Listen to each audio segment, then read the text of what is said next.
Bonjour à tous. Alors, je vous invite à suivre l'épopée des flappers. Ce qui s'est passé d'exceptionnel au début des années 20, il y a 100 ans exactement, dans un contexte un peu similaire, au sortir d'une terrible pandémie qui s'appelait la grippe espagnole et une horrible chose qui s'appelait la Première Guerre mondiale.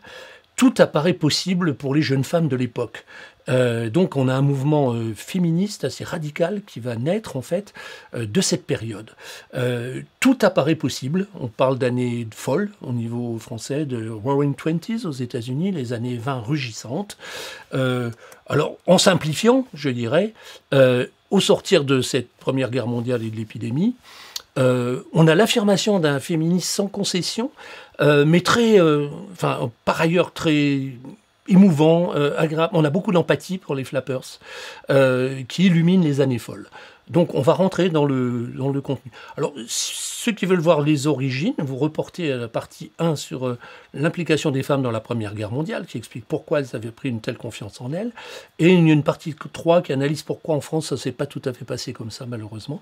Mais là rentrons un petit peu dans la dynamique de ce que sont les flappers et du contexte dans lequel elles se sont épanouies. Donc à la sortie de la guerre, années 20, année 1920 d'ailleurs, directement, il semble que, en fait, on a une partie de ces jeunes femmes qui ont fait tout, des avions, des camions, la radio, enfin toutes les missions possibles et imaginables, ont envie de continuer à le faire. Et c'est possible pour pas mal d'entre elles, puisque on a moins d'hommes, pour des raisons horribles, c'est qu'ils sont morts. Et donc on va avoir une période du début des années 20 où les femmes vont jouer un rôle assez déterminant, parce qu'elles sont majoritaires au niveau des jeunes, hein, et souvent la jeunesse joue un rôle déterminant. Donc on va parler de Roaring Twenties, les années rugissantes ou années folles. Alors, ces jeunes femmes qui sont montées au créneau vont continuer à exister, on va les voir sous des formats différents, et vont, j'allais dire, revendiquer, mais elles ne revendiquent rien du tout, elles prennent, c'est un fait, point barre. Il a été démontré que les femmes pouvaient faire tout ce que pouvait faire un homme, donc les femmes font tout ce que peut faire un homme, elles ne défilent pas dans la rue, elles font ce qu'elles ont à faire, c'est-à-dire un petit peu tout, mais on va voir que c'est pas tout à fait aussi simple. Donc, aux États-Unis, on appelle cette période les Roaring Twenties, en France, on appelle ça les années 20. Comme on est en 2020, il y a d'autres problèmes avec la pandémie, avec la crise, mais on est 100 ans après les années 20 et on s'aperçoit qu'il y a beaucoup plus de similitudes qu'on ne l'attendait. Est-ce que les années 20, nos années 20, la sortie de coronavirus, sortie de pandémie et autres, vont être des années folles ? Peut-être, pourquoi pas. C'est-à-dire qu'ils compensent cette période de crise pour essayer de développer des choses nouvelles. Donc, aux États-Unis, les Roaring Twenties qui sont marqués fondamentalement par la révolution des flappers. Alors, aujourd'hui, comme c'est le centenaire du début des années folles, années 20, les flappers reviennent à la mode. Il est sorti beaucoup d'ouvrages, moins en France parce que le terme est relativement peu connu, mais on a un retour du style, de ce qui a été voulu à ce moment-là, du rôle que jouent les femmes, etc. Donc, beaucoup d'ouvrages. Et je reviendrai dans le cas français. Sachez que le logo qui a été retenu pour les Jeux Olympiques à Paris 1924, c'est une flapper, c'est ce look très particulier qui a été retenu de femmes des années 20, c'est le début du sport féminin, c'est pour montrer l'épanouissement des femmes à partir de cette époque, et c'est une typographie années 20, mais on reviendra dessus quand on parlera de la France. Donc on reparle à nouveau de cette période. Alors les flappers, ça a été un phénomène qui a interpellé au niveau international, mais surtout aux États-Unis, en Angleterre où c'était le même nom. Dans le reste de l'Europe, c'était plus... on n'utilisait pas beaucoup le terme flapper, c'était un truc d'intello international, si vous voulez. Alors, vous voyez, ce célèbre ouvrage de Scott Fitzgerald, Flappers and the Philosopher, donc les femmes... un des grands critères de beauté féminine du XIXe siècle, c'était d'avoir des cheveux longs, et tout. Là, on les coupe. Et donc, on va avoir ce qui va frapper la société, c'est un look totalement nouveau. Alors, il faut faire attention. Du coup, beaucoup d'analyses ont tendance à analyser ça en termes de phénomène de mode. Des femmes qui se coupent les cheveux, qui s'habillent très court, qui partent en public, qui boivent, qui fument, qui sont pour le sexe libre, enfin, qui veulent faire tous les métiers. Mais ce qui se voit tout de suite, une flapper, on la voit à 100 mètres. Alors, en quoi les flappers ont changé les rôles et qu'y a-t-il derrière flapper? Je vous mets une slide qui vient d'une université américaine, parce qu'on enseigne l'histoire en disant les années 20 sont marquées par les flappers. Alors, c'est quoi les flappers? Involvement in World War I, c'est elles ont fait la Première Guerre mondiale. Enfin, elles ont été impliquées fortement dans la Première Guerre mondiale.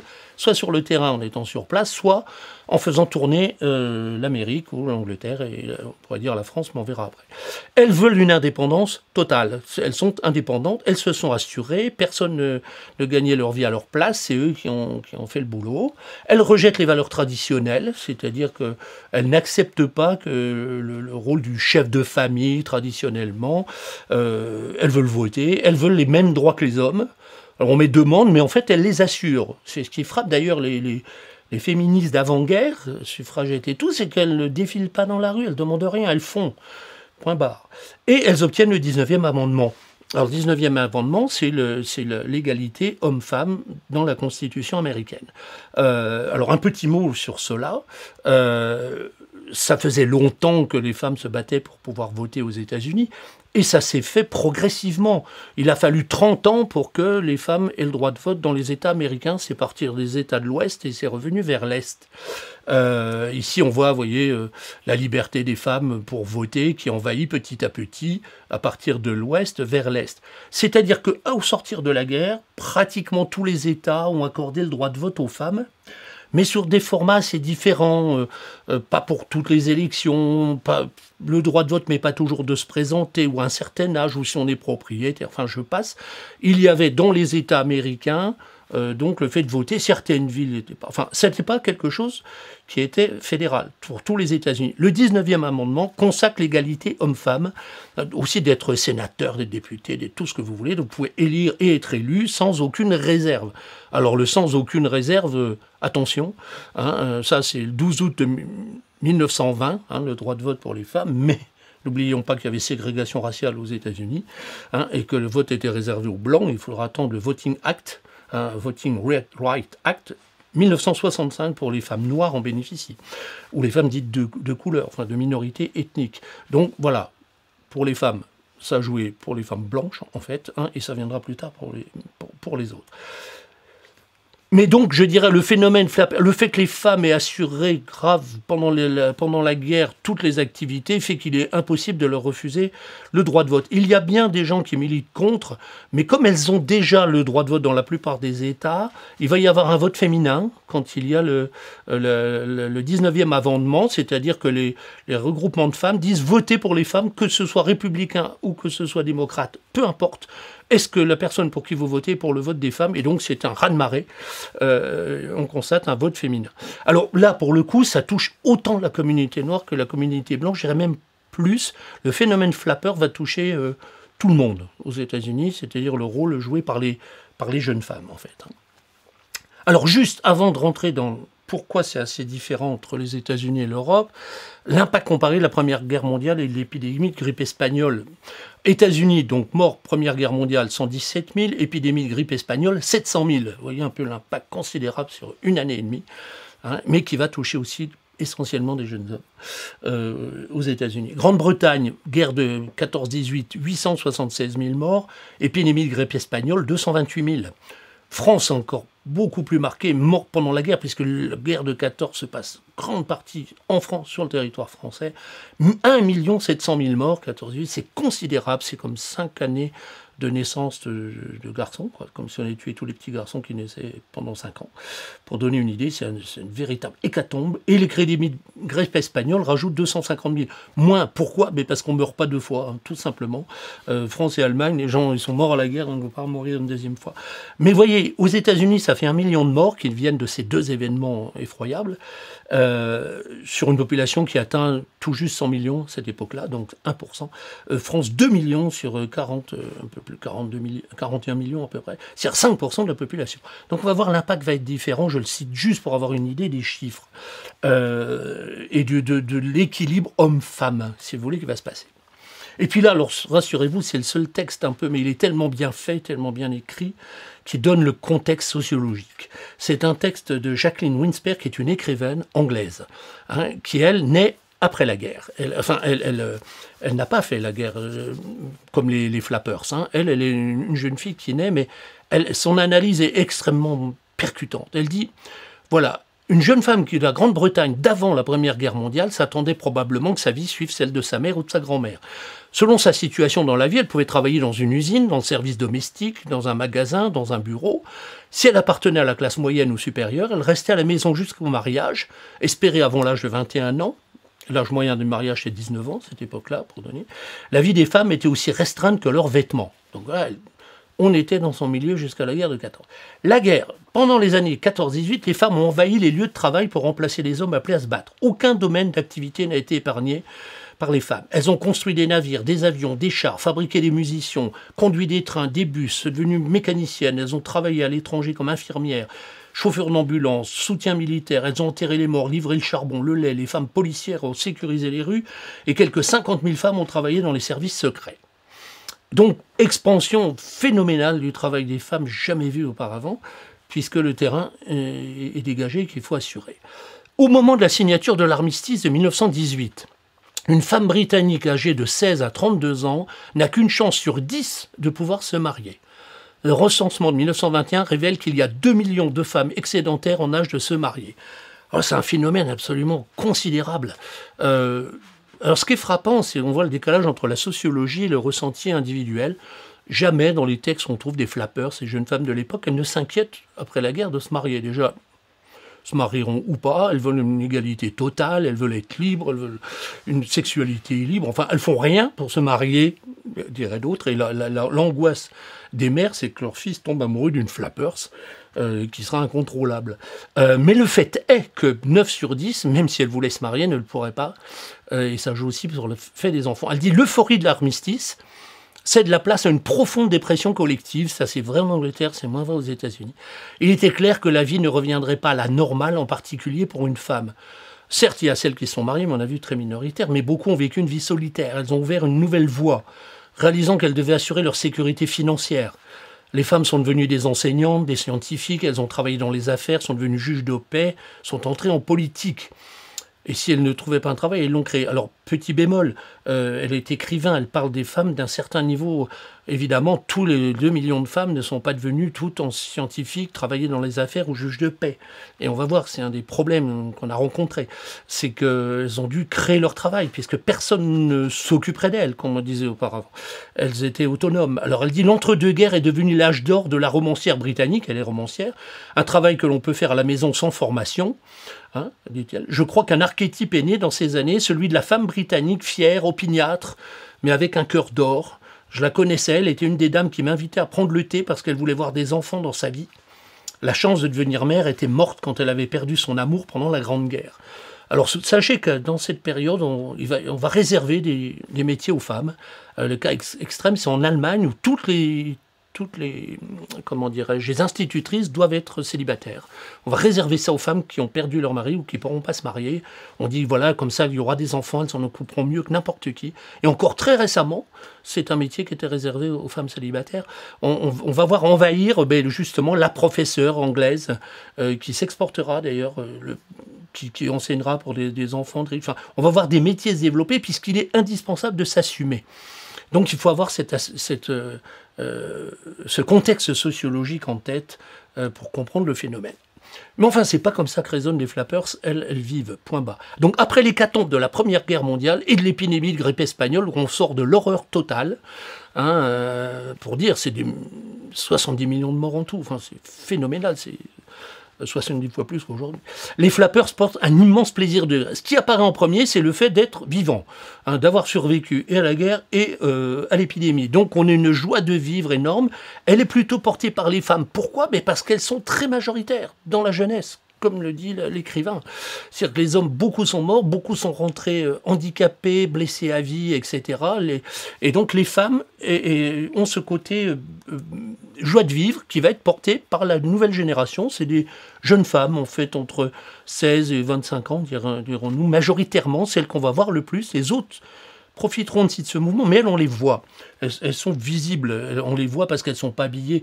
Beaucoup n'imaginent pas que ces tenues-là sont des tenues de 1920, alors que toutes les autres, les femmes plus âgées, sont encore en tenue de la Belle Époque.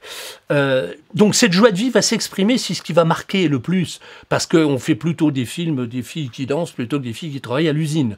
Et donc si l'on regarde cette période-là, il y a surreprésentation, si vous voulez, de l'aspect mode, de l'aspect danse, etc. Ici, vous en voyez qui dansent sur des pains de glace, parce que c'est le côté année folle, on veut faire des choses un petit peu excentriques. Donc vous voyez la coupure, la coupe, je veux dire. Alors la danse, c'est le mode d'expression favori, on a envie de s'exprimer par la danse. Hein, c'est très période danse, un peu nouvelle. Alors je vous ai mis une petite vidéo d'époque, donc les images ne sont pas toujours terribles, mais c'est réellement l'époque pour voir un peu cet esprit de danse, hein, qui est tout à fait typique au niveau du loisir, on danse.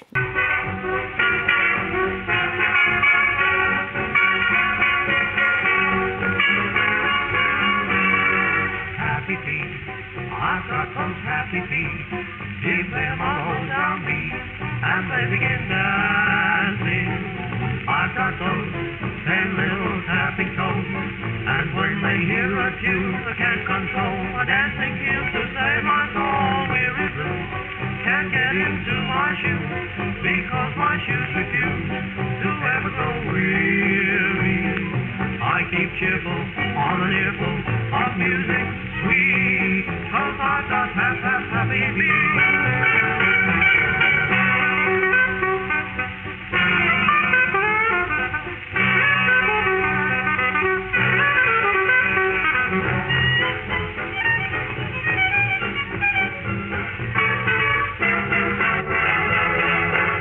C'est, alors, parfois un peu n'importe comment, mais c'est pas grave, c'est une volonté de s'exprimer par son corps. Alors, qu'est-ce qui va faire déterminer le fait de ces flappers? Déjà, il faut savoir, c'est des jeunes femmes qui vont avoir des tenues, on va dire, invraisemblables pour l'époque. La plupart, vous savez, elles les bricolent elles-mêmes parce qu'il y a encore peu de moyens. Le mouvement vient plutôt des jeunes femmes de milieux modestes, même si après ça sera récupéré par des classes très chics, etc. Et donc on s'habille comme on a envie, ce qui veut dire dans la rue, partout, souvent court avec des choses très flashy, aussi avec des salopettes, des robes longues, enfin, mais ce qui frappe, c'est plutôt le court. Beaucoup n'imagineraient pas qu'ici, ce sont des jeunes femmes des années 20. C'est plus court que dans les années 60. C'est, comment dirais-je, nos bras, bien par nature, puisqu'il n'y a pas le soutien-gorge existant actuellement n'a pas été inventé.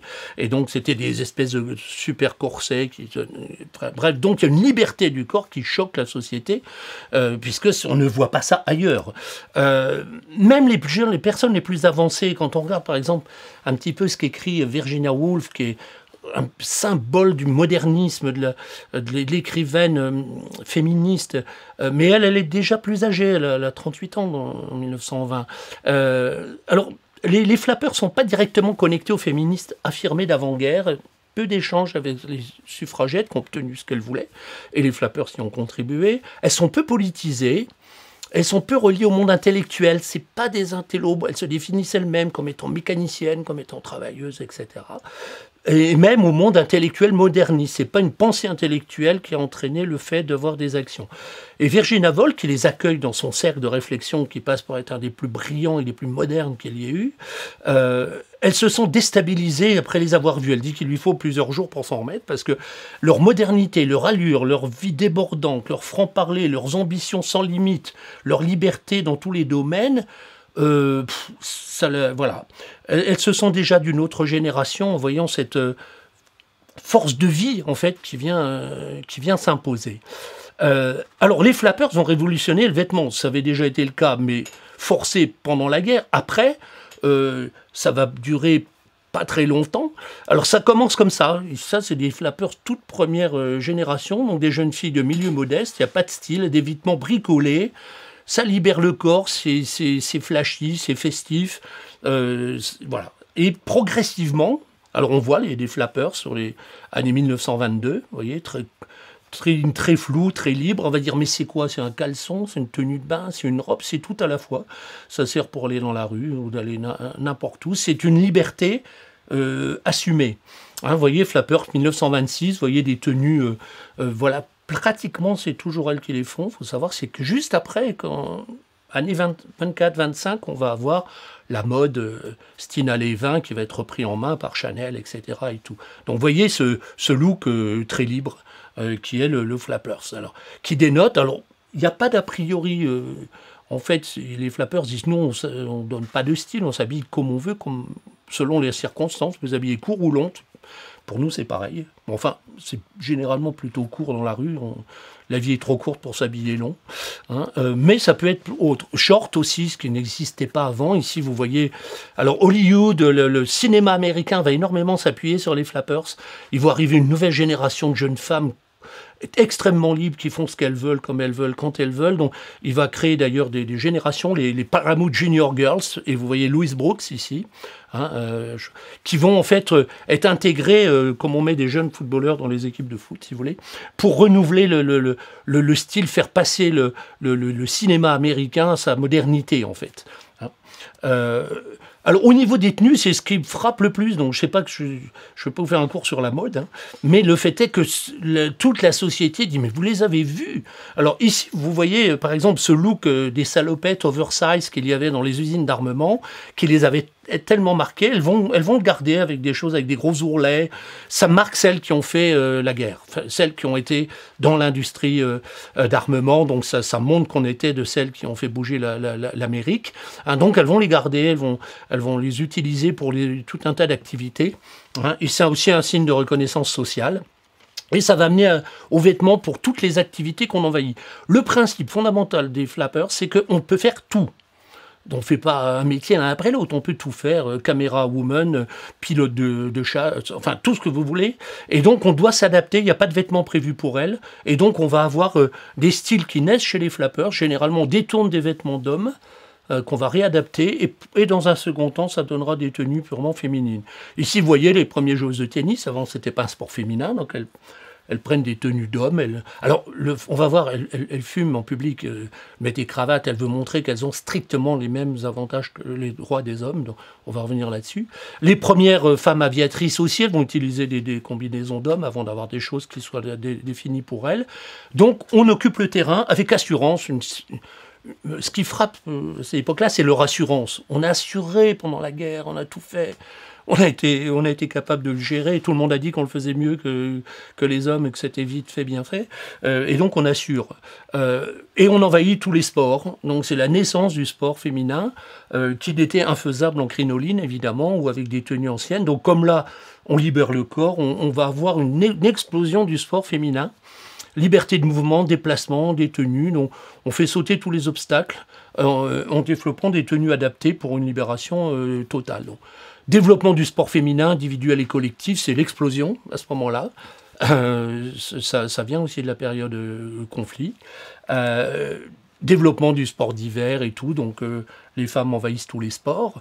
Et il faut comprendre que pour les stations, pour les vendeurs, pour les gens qui vendent, les femmes sont dominantes, je rappelle, dans ce segment jeune en fait, hein, 16-30 ans si vous voulez, donc on ne peut pas faire sans les femmes. Les équipes de sport féminin qui vont envahir après les universités américaines, elles naissent dans début des années 20. Hein, ici, vous voyez, dans une high school, équipe de basket, hein, avec les tenues d'aujourd'hui, en fait. Hein, elles naissent à ce moment-là, c'est extrêmement critiqué. Il y a des ligues de vertu qui n'acceptent pas que les jeunes filles montent leurs genoux. Enfin, je passe sur tout cela. Sport collectif, là, c'est équipe aussi de...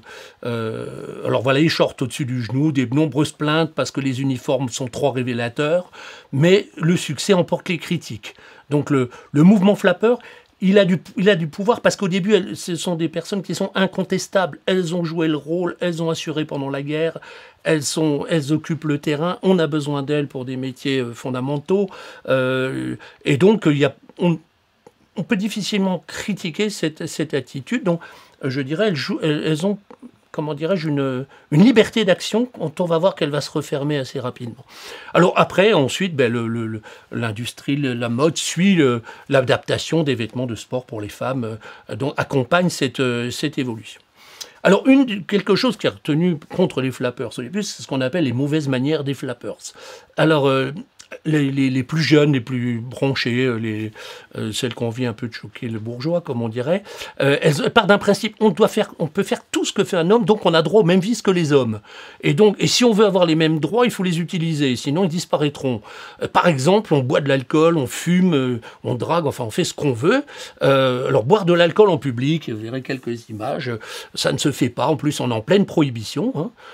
Alors ça n'interdit pas de boire l'alcool, hein, contrairement à ce que certains croient, ça interdit de le fabriquer, de le transporter, de l'importer, de l'exporter, de le vendre, etc. Mais vous pouvez le boire. Donc, on n'arrête pas quelqu'un parce qu'il boit de l'alcool. Donc elle revendique le fait d'avoir les mêmes défauts, les mêmes vices que les hommes. Et l'affirmant, évidemment, ça choque les mamans. Hein, la grande presse diffuse une image des flappers comme étant des jeunes filles impertinentes et sans gêne. Hein, typiquement, voilà. Mais bon, avec les droits qu'elles auraient acquis pendant la guerre, donc vous voyez plein de dessins qui critiquent Flapper comme étant superficiel. Alors vous voyez, il y en a qui en rajoutent un peu. Ici, vous voyez, la même année, à une famille qui va en randonnée dans la nature. Voilà les tenues dominantes, très dominantes. Hein. Flapper, c'est qu'une partie de la jeunesse.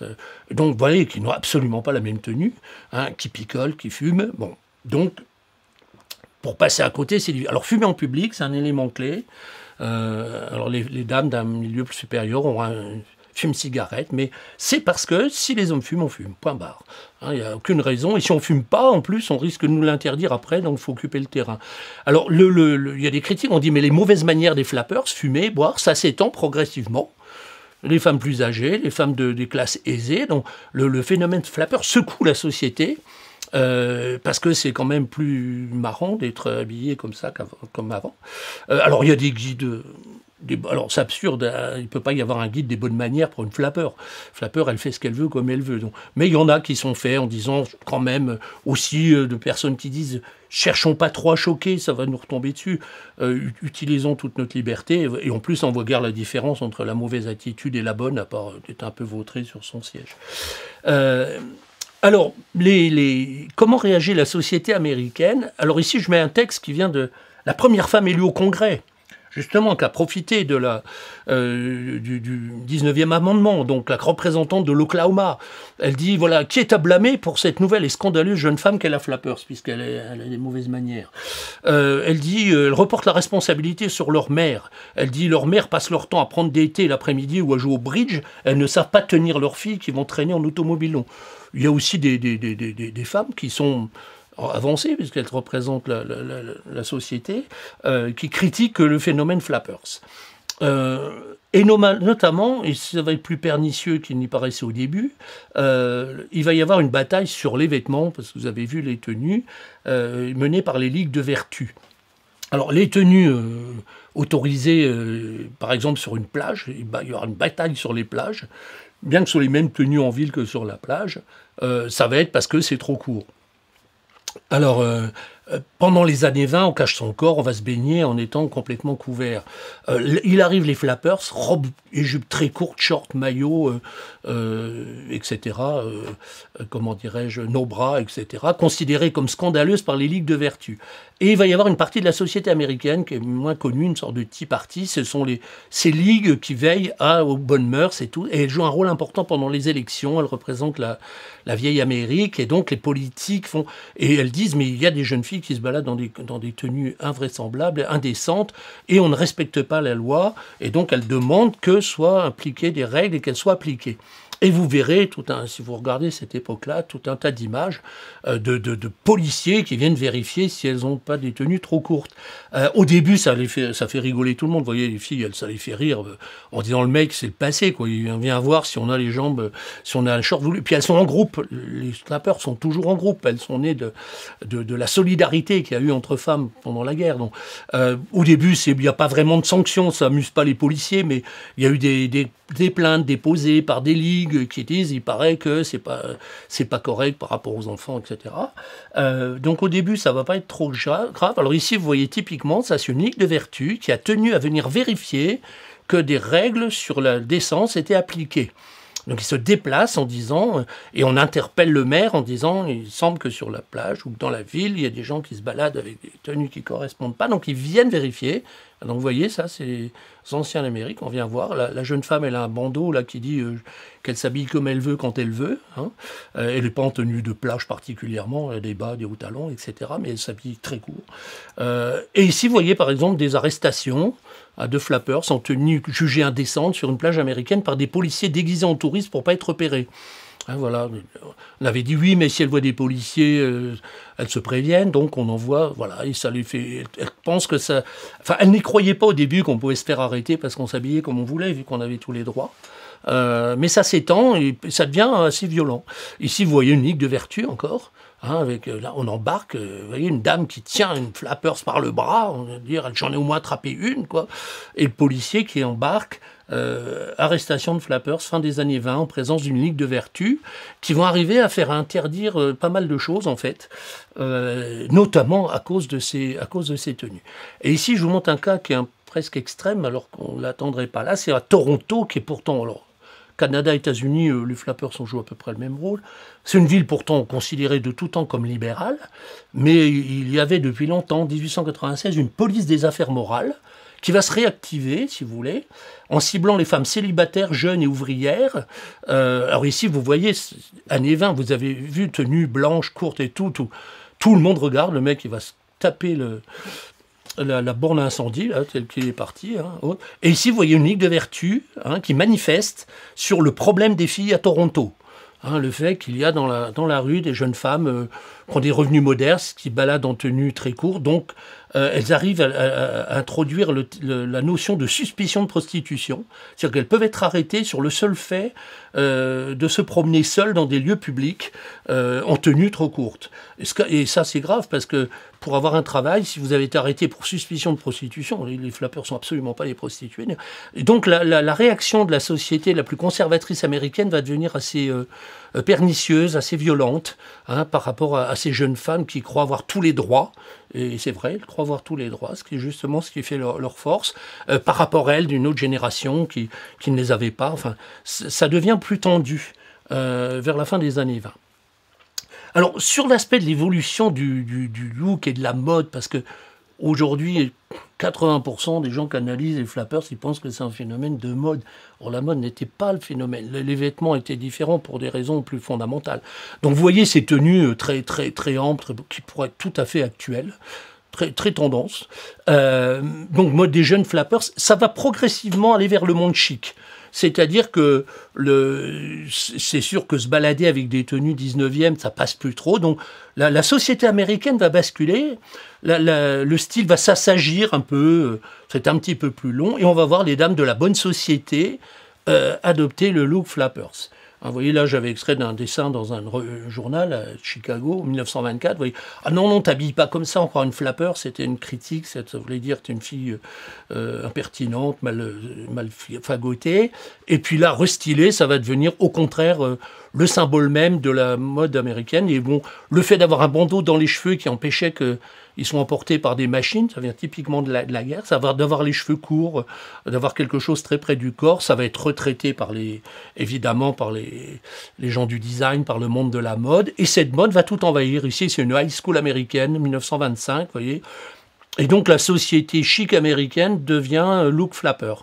Un flapper, je dirais deuxième génération, c'est plus bricolé, ça coûte cher, et ça envahit le monde des milieux aisés. Là, vous avez des dames de la bonne société, tout le monde est passé au style, hein, et du coup, le style années 20 va devenir un style qu'on attribuera à Coco Chanel, qu'on attribuera aux grandes, qui est effectivement une grande qui va imposer ce nouveau style. Mais il faut savoir qu'il est venu de la base, il est venu des jeunes filles qu'on a vues, on est venu de ceux qui voulaient reconquérir le monde. Et on va arriver dans le style et le chic absolu années 20. Hein, les codes des flappers se transforment en codes d'élégance et de luxe, hein, typiquement années 20, hein, qu'on voit ici retraité. Donc ça remonte la société, c'est pas quelque chose qui descend d'une vision intellectuelle ou de style. Et à la fin des années 20, le look flapper s'est dissous dans la société américaine. C'est devenu le look principal, hein, des lignes fluides, épurées, hein, même dans Vogue. Hein, donc la société américaine, en fait, a absorbé le phénomène flappers et elle va évacuer ce qu'il en restait. Vous voyez aussi pour les cheveux.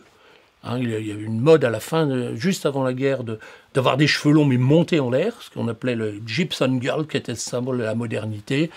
Années folles, et ça devient flapper, c'est-à-dire cheveux courts, raides ou bouclés. Hein, les flappers vont influencer l'industrie cosmétique aussi. Pendant la guerre, on était habillés, vous avez vu, n'importe comment, donc, et compensé au niveau féminité par un maquillage assez fort. C'est à cette époque que naît My Beeline, etc. Le récit, donc les yeux très charbonneux. Alors ici, je mets un texte de Bruce Williams. C'était un article dans une revue américaine 1925 sur comment est perçu la flappers par la presse. Alors voilà le texte de l'article. Jetons un coup d'œil à la jeune fille qui se promène sur la pelouse de la maison de banlieue de ses parents, une maison américaine type. Elle gare la voiture après avoir roulé pendant des heures. On va voir la relation flappers-voiture. Elle est très jolie fille, la beauté est à la mode en 1925, mais elle est fraîchement lourdement maquillée. Non pas pour sublimer la nature, avoir un effet tout à fait artificiel. Pâleur cadavérique, lèvres écarlates empoisonnées, yeux fortement soulignés et charbonneux. Hein, tout à fait ce style, effectivement, années 20. Elle n'a pas l'air tellement débauchée, bien que ce soit l'intention. Alors voilà, c'est le mythe que charrie la presse, que c'est des jeunes femmes qui sont débauchées, ce qui n'est pas le cas du tout. Ça choque, effectivement, mais ça n'a rien à voir avec la débauche. Comme le suppose l'Amérique bien pensante, sa démarche est fanfaronne, comme l'interprétation féminine d'une danse apache. Hein, ce côté danse, affirmation qui continue à choquer un peu l'Amérique. Et puis de 1925 à la fin des années 20, le look flappers envahit tout. Toutes les revues branchées, vous avez ces cheveux courts, ce bandeau dans les cheveux qui reste, etc. Ça envahit, mais vraiment tout au point. Alors je vous mets un dessin paru dans une revue américaine 1929, donc à la fin des années 20. Vous avez le monsieur qui vend des revues, et vous voyez, sur toutes les revues, sans exception, on a une flapper. Hein, c'est-à-dire, vous voyez, yeux charbonneux, lèvres en forme de cœur, on le fait avec un petit objet qui permet d'avoir ce look. Voilà. Et donc, il n'y a rien d'autre à vendre. Donc, au milieu des années 20, la flapper s'occupe le terrain médiatique par leur comportement, puisque ça se remarque, le look, les exploits. On va voir les exploits maintenant et le métier, et leur remise en cause de la société traditionnelle américaine. Donc ça agace certains, on l'a vu, les ligues de vertu qui font une bataille dure, mais aussi les médias qui voient jusqu'à un risque pour la civilisation. Alors, on va voir la petite bataille qu'il y a au niveau civil. Alors il faut savoir que un couple moderne américain des années 20, vous voyez, là on est en années 20, s'afficher avec une flapper, c'est pour un homme la marque absolue de la modernité. C'est un homme moderne, il accepte l'égalité de genre, donc ça marque. On va avoir une partie des hommes qui vont entériner, qui vont jouer ce rôle et s'affirmer avec des femmes modernes. Alors le cas exemplaire, c'est Frances Scott Fitzgerald, dont vous connaissez les ouvrages. Il s'affiche avec la flapper Zelda, qui s'appelait. Hein. Alors il y a des débats passionnés. On dit un grand romancier américain qui s'affiche avec une flapper. Est-ce qu'il y a dérive de la société américaine qui va être dominée par les femmes, ou est-ce qu'elle se modernise? Est-ce qu'il faut l'accepter comme égalité des genres? Donc ça déclenche beaucoup de débats dans la société américaine. Et puis, je vous dis, la société a une grande capacité à récupérer le look flaqueur BCBG que vous voyez là, typique années 20, donc très élégant, très stylé. Ça envahit la mode, le luxe, ça devient symbole même des années folles.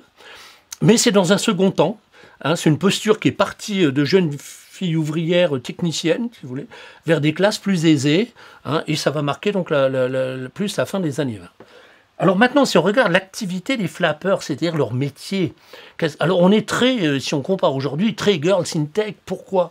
Mais elles, c'est par la tech, si l'on veut dire, c'est par l'automobile qui est la tech absolue à l'époque, l'aviation, donc vous voyez là des flappers avec leur tenue typique, on croirait les maillots de bain, mais les gens croient que c'est maillots, c'est pas des maillots de bain, on est en ville comme ça aussi. On va pas se baigner avec des sockets. Avec l'avion et la voiture qui sont les deux grands symboles. Et là, vous voyez le Grand Hôtel à New York, près de Central Park. Et donc, elles s'appuient sur leurs connaissances techniques pour trouver leur place dans la société. La radio, l'automobile, etc. Et notamment l'automobile. L'automobile, enfin, c'est intrinsèque aux flappers. La flapper trouve son autonomie par l'automobile, elle peut se libérer, elle part loin de chez elle, dans les campagnes américaines, elles partent en groupe, elles connaissent parfaitement la technique automobile, celles qui les ont construites, réparées, conduites. Et puis, comme on a dit, elles sont dominantes dans la jeune population. Ceux qui s'intéressent aux techniques nouvelles, c'est plutôt les jeunes. Donc, si vous êtes constructeur automobile, les femmes, c'est à ce moment-là. À ce moment-là, les jeunes femmes, c'est la majorité des acheteurs. Donc l'auto va être très influencé par les flappers et réciproquement. Donc l'automobile, vecteur clé de liberté et d'autonomie des flappers.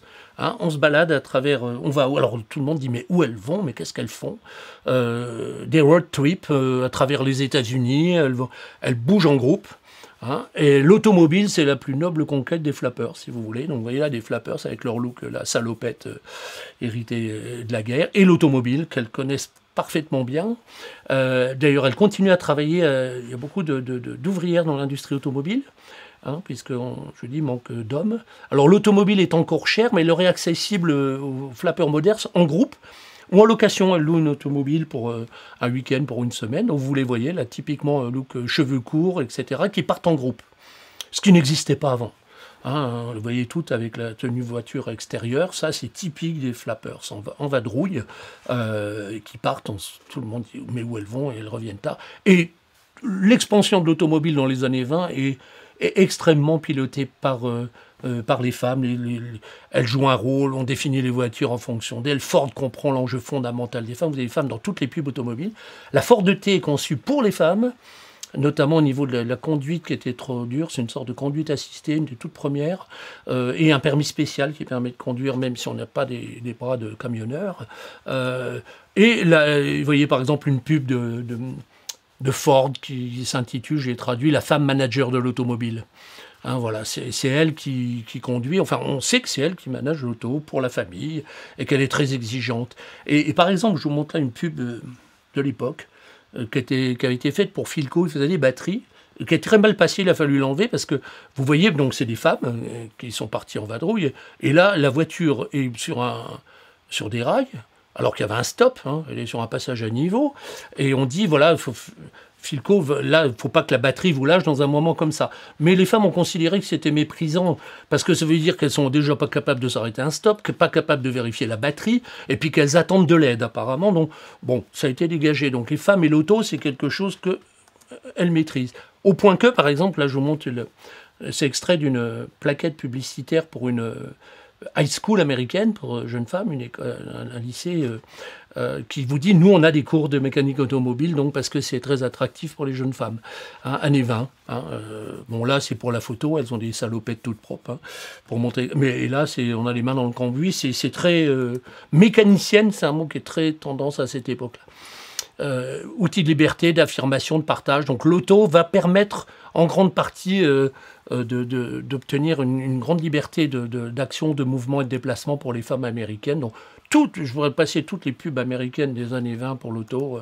Elles sont centrées autour de la femme et de son rôle dans l'automobile, toutes les classes, et résolument au volant. Les femmes ont pris le volant pendant la guerre, elles ne le lâchent pas.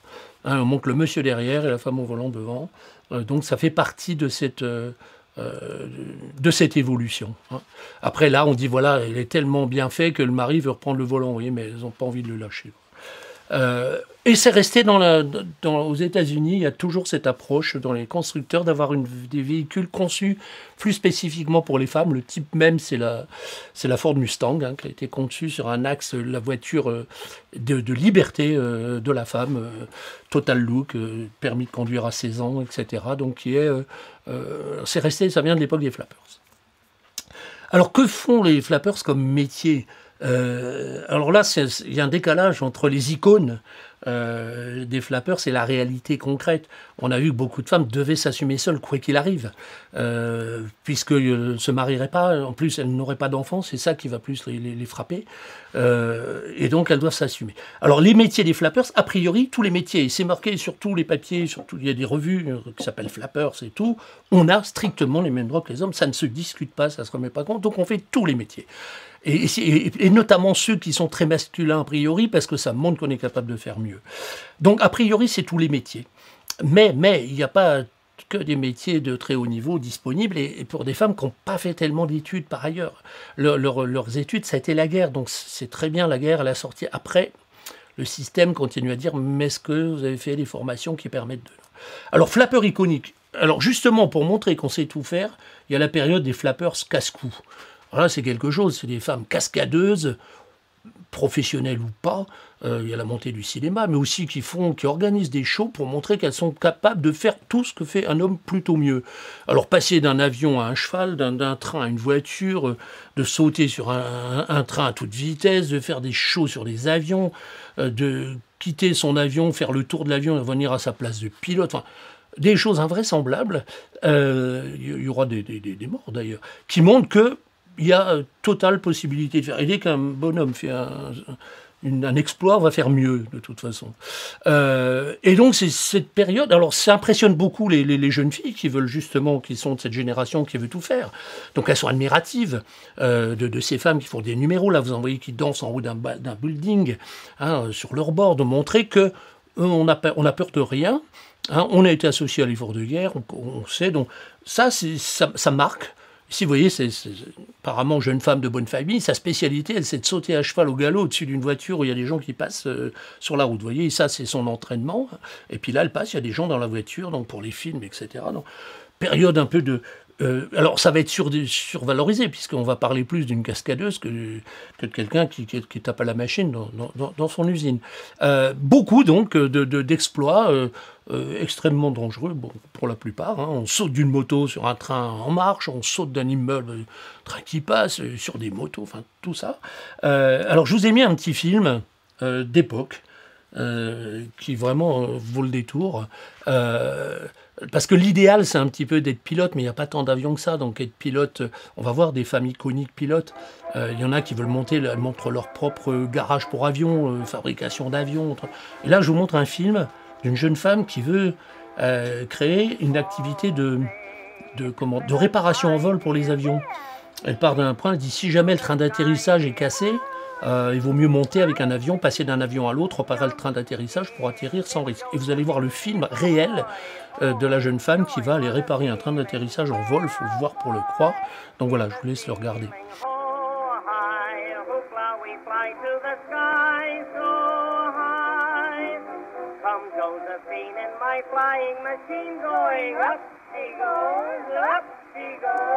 Balance yourself like a bird on a beam in the air. She goes. Where? There she goes. Up, up, a little bit higher. Oh my, the moon is on fire. Come Josephine in my flying machine, going up, all on goodbye. Come Josephine in my flying machine, going up. She goes, up she goes. Balance yourself like a bird on a beam in the air. She goes, there she goes, up, up, a little bit higher. Oh my, the moon is on fire. Come Josephine in my flying machine, going up, all on goodbye. 1, 2, now we're off, dear. Oh, you pretty soft, dear. Oh, dear, don't hit the moon. No, dear, not yet, but soon you for me. Oh, dear, you're a fly kid. Not me. I'm a sky kid. Gee, I'm up in the air about you for fair. Come Josephine in my flying machine, going up she goes, up she goes. Balance yourself like a bird on a beam in the air. She goes, there she goes, up, up, a little bit higher. Oh my, the moon is on fire. Come Josephine in my flying machine, going up, all on goodbye.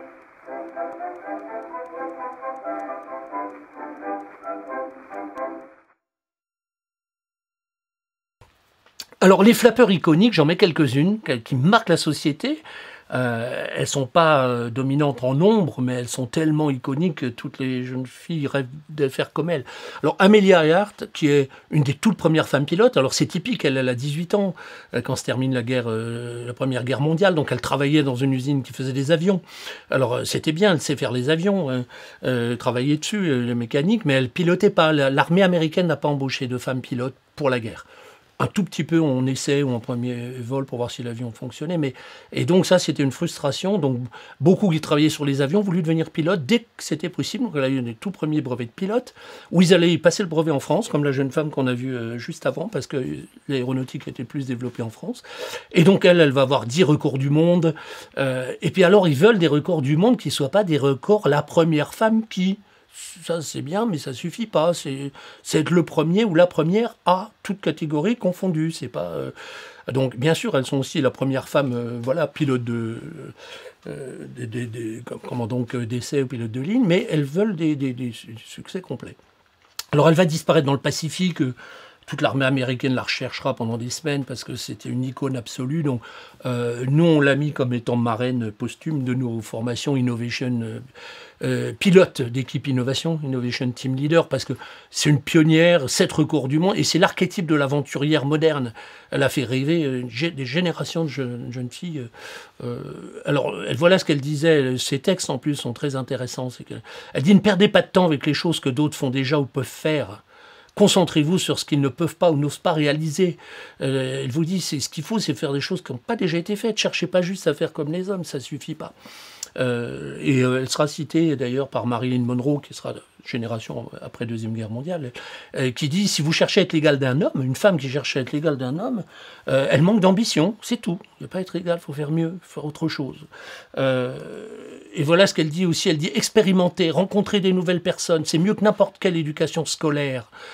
Par l'aventure, vous vous habituerez à l'inattendu, et l'inattendu deviendra alors ce qu'il est vraiment, l'inévitable. Alors là, on voit typiquement quand elle dit c'est mieux que n'importe quelle éducation scolaire. Il va y avoir un hiatus entre ces jeunes femmes qui ont fait tout un tas de métiers extrêmement valorisants et intéressants, pour lesquels elles n'avaient qu'une formation de quelques jours ou de quelques semaines. Après, les choses reviennent un peu en place, on va dire, il y a une formation pour ça et autres. Et donc, c'était pas des jeunes femmes les plus éduquées au niveau d'avoir fait des études longues, soit études supérieures, soit études de spécialisation. Et elles ont remplacé, si vous voulez, le fait de ne pas avoir une éducation qui coûte cher aux États-Unis, par le fait d'expérimenter, de faire. C'est pour ça qu'elle dit rencontrer des personnes, c'est mieux que n'importe quelle éducation scolaire. Ça leur dit n'ayez pas de complexe à ne pas avoir fait d'études spécialisées. Allez sur ce qui vous plaît d'emblée et faites-le. Alors, flappeur iconique, il y en a plusieurs dans le cinéma. Là, je vous montre une, mais je ne vais pas développer. Gloria Swanson, qui était une star absolue du cinéma muet. Je vais plus zoomer sur Louise Brooks. Alors, Louise Brooks, c'est la star insoumise d'Hollywood. C'est le symbole. C'est sans doute la flappeur la plus iconique. Vous voyez sa coupe de cheveux qui est ultra moderne. Enfin, c'est la première à introduire cela. Très court, nuque dégagée par rapport à ce qui se faisait avant, fin 19e. Et donc, elle, on va appeler l'insoumise d'Hollywood, puisque elle ne respectera pas les règles d'Hollywood. Elle est naturelle, elle n'a pas fait d'école pour être actrice. Elle n'acceptera jamais que de faire une seule prise en disant j'ai donné le meilleur de moi, je vois pas pourquoi je vais perdre mon temps. Elle restera pas faire la promo. Enfin, à la fois elle est considérée à l'époque comme la plus belle femme du monde, l'actrice de référence. Elle prend des cours de philo, vous la voyez avec son prof de philo là pour rattraper un peu l'éducation qu'elle n'a pas pu faire en voulant être danseuse. Donc elle est assez typique de ce mouvement de jeunes filles qui veulent pouvoir tout faire, même si elles n'ont pas eu l'occasion de faire des études avant, en fonçant en fait. Et là, vous voyez, comme c'est dans le cinéma, c'est l'époque du cinéma muet, donc c'est de tout petits extraits donc, de ces films. Là, elle fait le pitre en bas. Vous la voyez, ça a été une actrice qui a connu, considérée comme la meilleure du monde, et ça a été aussi court que la période des flappeurs. Et vous voyez sa coupe extrêmement courte sur le dos, donc c'est une icône. Elle a été plus reconnue après, à la fin de sa vie en France, par la Cinémathèque. Après, elle a fait des films en Allemagne, parce qu'aux États-Unis, c'était complètement passé 1928-29. Elle a fait des auditions, on ne la prenait pas alors que c'était l'actrice de référence. Et voilà ce qu'elle dit à la fin de sa vie. C'est intéressant parce que c'est typique de la réflexion d'une flappeur qui a vécu cette période exceptionnelle. Elle dit « Je fais le bilan de mes 50 ans depuis que j'ai quitté Wichita en 1922, à l'âge de 15 ans, pour devenir danseuse, avec un prof de danse. Elle dit « La façon dont j'ai existé me remplit d'horreur. J'ai tout raté, orthographe, calcul, équitation, natation, tennis, golf, danse, chant, interprétation, c'est actrice, épouse, maîtresse, amie, même la cuisine. » Alors qu'elle a réussi phénoménalement, est une actrice sans équivalent. Elle dit « Je ne m'excuse pas avec l'évasion habituelle de ne pas avoir essayé. J'ai essayé de tout mon cœur. » Et ça définit bien les flappers. Elles ont essayé, elles voulaient obtenir, avec une dynamique, une volonté qui les a portées très loin. Et donc, bon, elle considère qu'elle n'a pas pu réussir tout ça, mais bon, elle n'a pas fait de cours de maths plus que ça, d'orthographe ou d'autres, mais une femme remarquable, donc elle est morte en 85. Autre flapper iconique, alors là, elle est très intéressante parce qu'elle est symbolique. Katharine Wright, alors responsable de l'entreprise Wright, que l'on appelle aujourd'hui des frères Wright, qui ont fait le premier vol, vous savez, américain. Alors elle s'occupait de tout, ils étaient 3, 2 frères et une sœur. Hein, donc, elle, c'est la seule qui ait fait des études supérieures. Hein, les autres pilotaient l'avion, mais ils n'avaient pas fait d'études supérieures. Alors, elle jouait un rôle déterminant. Elle s'occupait de tout. De la stratégie, de la technique, des finances, de la communication, du sponsoring, de la direction, des choix, de tout. Donc, elle joue un rôle déterminant dans l'aventure aéronautique et le développement de l'entreprise dite aujourd'hui des frères Wright. Elle est très reconnue à son époque. Ils ont tous les 3 la Légion d'honneur en même temps. Mais paradoxalement, non, elle va être oubliée. Alors, pour montrer qu'elle a joué un rôle clé, Wilbur Wright, un des frères Wright, celui qui était un peu plus en avant, ces 2 hommes très timides et très discrets, mais enfin, Wilbur, on le voyait un peu plus, c'est elle qui était devant la scène. Il dit, si le monde devait un jour se rappeler que pour notre contribution à l'aviation, hein, il devra surtout se souvenir de notre sœur, ce que dit Wright. Voilà, c'est elle qui a tout fait. Eh bien, raté, tout le monde parle des frères Wright, ils disent pas les frères et la sœur, enfin, elle est passée à la trappe. Alors, elle a été très impliquée dans le mouvement en faveur du droit des femmes, etc. C'est une femme exceptionnelle. Alors, elle est toujours reconnue quand même. La National Aeronautic Association aux États-Unis décerne tous les ans un trophée Katharine Wright à une femme qui est méritante dans le domaine de l'aviation. Mais enfin, le fait est qu'au niveau du grand public et la plupart des gens, hein, ils n'ont retenu que les frères Wright, alors que elle qui faisait tout, ils étaient toujours derrière. Vous voyez, c'est elle qui discutait avec la reine en Angleterre pour avoir de l'argent à l'arrivée à Paris pour discuter des sessions de licence et tout le barda. Enfin, c'est elle qui mène le bal. Et vous voyez les 2 frères avec leur chapeau melon. Bon, elle, c'est une mode un peu particulière, mais voilà, typique d'une flapper qui a réussi dans son domaine industriel. Alors, pas mal de flappers sont aviatrices, enfin pas mal d'aviatrices sont flappers dans l'autre sens, parce qu'il n'y a quand même pas énormément d'aviatrices après la Deuxième Guerre mondiale, mais c'est l'idéal. Ici, vous en voyez une qui s'appelle Phoebe Fairgrave Homley, un nom particulier. Donc, elle est parachutiste, elle est pilote acrobate, elle est cascadeuse aérienne, elle a des nombreux records, elle est mécanicienne aéronautique. Toute sa vie, elle exigera que sur son passeport soit mis mécanicienne aéronautique pour elle. Il n'y a pas de plus beau métier que ça.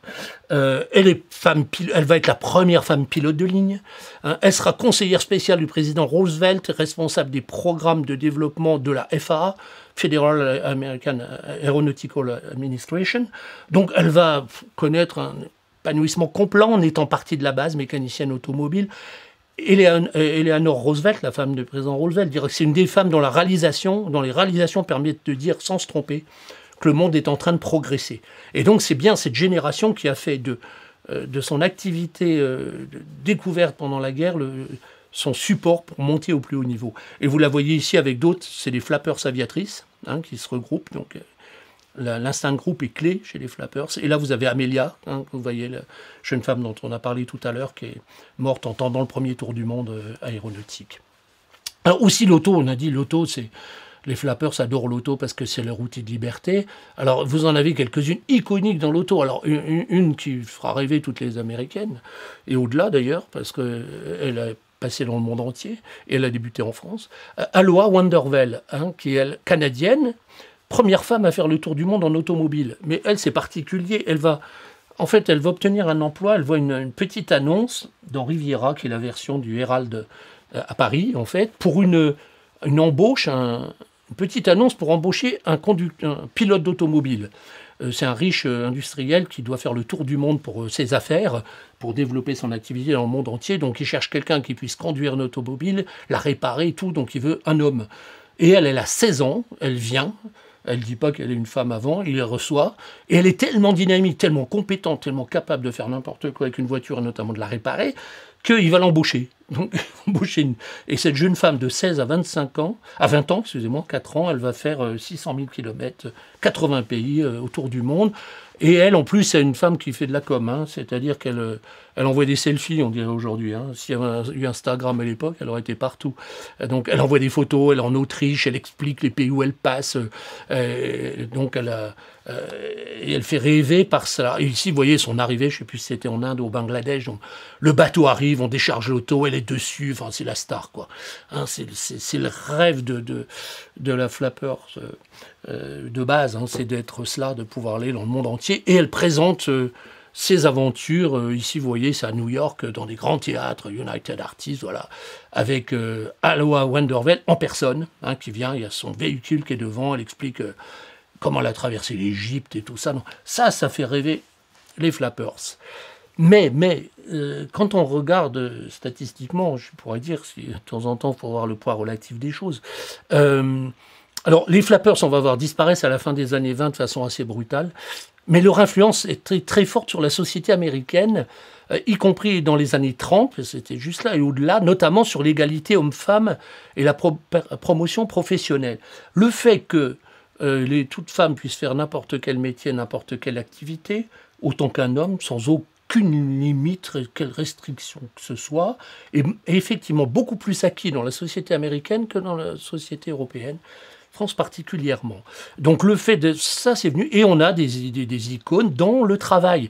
Évidemment, toutes les flappers ne sont pas devenues aventurières, cascadeuses, pilotes, faisant le tour du monde. Elles ont travaillé dans les domaines aussi du calcul, de la radio, de la science et tout. Mais globalement, la plupart n'ont pas accédé à cela. Alors il y a deux phénomènes qu'on peut voir qui ont joué.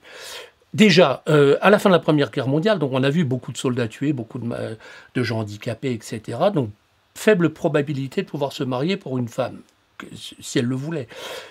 Au début, ça ne les dérange pas du tout. Elles sont très jeunes, elles sont libres, elles font tout ce qu'elles veulent. Puis après, avec le temps, fin des années 30, elles ont 30 ans, elles s'aperçoivent que dans aucun cas, elles pourront trouver quelqu'un, puisqu'il y a statistiquement moins de besoins. Alors vous voyez des boîtes, des entreprises de produits féminins qui relaient des annonces, comme si c'était sur Mythique ou autre, en disant, voilà, on recherche des maris pour ces jeunes femmes, et elle a, alors 27, pour cette époque-là, c'est considéré comme âgé pour se marier. On se marie à 19 ans, en disant, voilà, il y a une génération qui joue, et ça inquiète plus, en fait, c'est une inquiétude qui monte dans les années 30, pour les ex-flappers qui vont devoir continuer leur vie de toute façon seuls en assumant un métier. Mais quel métier? On arrive à la fin des années 20. Il arrive la crise de 29 et la crise violentissime des années 30 qui va en fait sonner la fin des flappers. On voit pas mal d'entreprises qui disent on réserve le peu d'emplois qu'il y a aux chefs de famille, ceux qui n'ont pas charge de famille. La plupart des flappers sont seuls. Elles n'ont pas charge de famille, elles assument eux. Et on va avoir des métiers qui vont se développer au-delà du raisonnable, par exemple secrétaire aux États-Unis, mais le moindre sous-assistant à une secrétaire parce qu'elle est payée peu. Elle n'a pas de charge de famille, donc on dit c'est un salaire, bon, c'est pas comme s'il y avait des enfants, des choses comme ça. Elle peut arriver tôt et partir tard puisqu'elle n'a pas de charge de famille, donc ils vont être vraiment surexploités. Aussi tout un tas de métiers de vendeuse et tout ça. Donc c'est pas les métiers dont rêvaient les flappers. Hein. Ils avaient rêvé de mieux, mais là il faut vivre. Et les entreprises ont éliminé ces jeunes femmes un peu trop voyantes, etc., qui pourraient donner un mauvais état d'esprit dans l'entreprise. Vous avez vu, tout le monde est aligné pour cela. Et on va voir le phénomène flapper va se dissoudre assez vite. Il disparaît pratiquement totalement après la crise de 29. Retour du puritanisme de l'Amérique. Crise, alors certains vont même à dire que le mouvement flapper, ça contribue à la crise, parce que ça fait perdre les valeurs morales américaines. Beaucoup d'emplois sont affichés réservés aux chefs de famille, et les entreprises développent ce qu'on appelle les dress codes, plus que maintenant, interdisant même explicitement le style flappers. On voit des mairies, des entreprises qui disent, voilà, Style flapper, c'est interdit, donc cheveux dégageant la nuque, vous voyez comme là, c'est typique flapper, on voit le cou, on dit non, c'est indécent, faut pas que ça dévoile la nuque, donc c'est cheveux longs, pas jupe courte, tout le barda. Et donc on va plus tellement voir les flappers qui vont se retrouver avec des métiers dont elles n'avaient pas rêvé. On a une partie qui est assez typique aux États-Unis de jeunes femmes créant leur propre activité dans des domaines difficiles, garage, petite entreprise de transport, etc. et tout, donc ils gardent ce côté indépendant, n'ayant pas eu l'occasion de faire des études.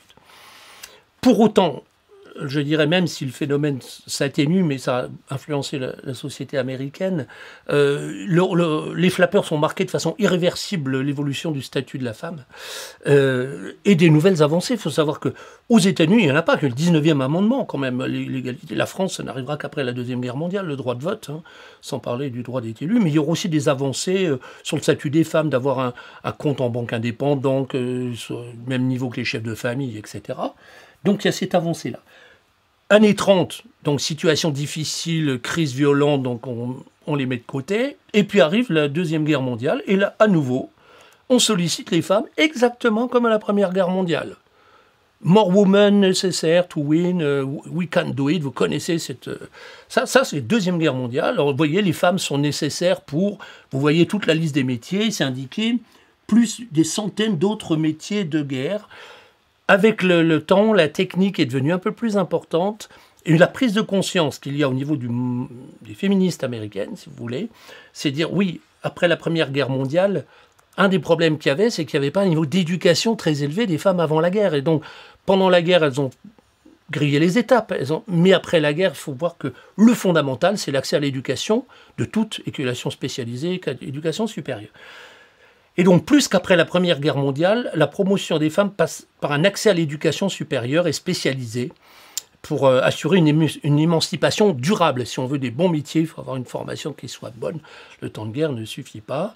Mais le phénomène est devenu beaucoup plus élitiste. On a le phénomène, ce qu'on appelle des Seven Sisters, 7 collèges, lycées, enfin l'américaine, célèbre pour avoir formé les jeunes femmes de l'élite américaine. Donc, je dirais l'éducation reste fondamentalement coûteuse aux États-Unis, éducation spécialisée, éducation supérieure, donc ça sera imparfait. La société américaine reste marquée par cette inégalité liée à l'argent. Mais les Seven Sisters, on appelle ces 7 lycées qu'ont donné Meryl Streep, enfin toutes les femmes que vous voyez à la tête des États-Unis, on dit c'est une des toutes premières juges, une des premières sénatrices, tout ça, viennent de ces écoles. On a dit les femmes ont le même droit d'éducation que les hommes. Vous voyez la photo de ces lycées après la Deuxième Guerre mondiale, vous voyez. Et ils se revendiquaient presque tous en disant on a un héritage flappers, c'est-à-dire la liberté, le sport, l'égalité homme-femme, le style libre, l'autonomie. Donc les flappers ont marqué l'évolution des États-Unis, même si c'est devenu après un phénomène qui est plus élitiste. Donc voilà pour cette flapper. Alors, il y aurait beaucoup de choses à dire, mais là c'était pour relancer un petit peu, faire mieux connaître ce phénomène-là. Ça permet de s'interroger sur pas mal d'évolutions en cours. Il y a des analogies, il y a des synergies avec ce que l'on voit aujourd'hui, indépendamment de l'aspect coronavirus, puisqu'on a un contexte un peu identique. Place des femmes, cette volonté d'occuper le terrain qui a été liée à ce contexte historique particulier. Donc, je vais avoir une troisième partie moins développée, mais qui porte « Est-ce qu'en France, que s'est-il passé sur ce moment-là » Donc, on va aller voir un peu ce qui s'est passé en France, qui n'est pas de même nature pour des raisons que l'on va voir assez rapidement.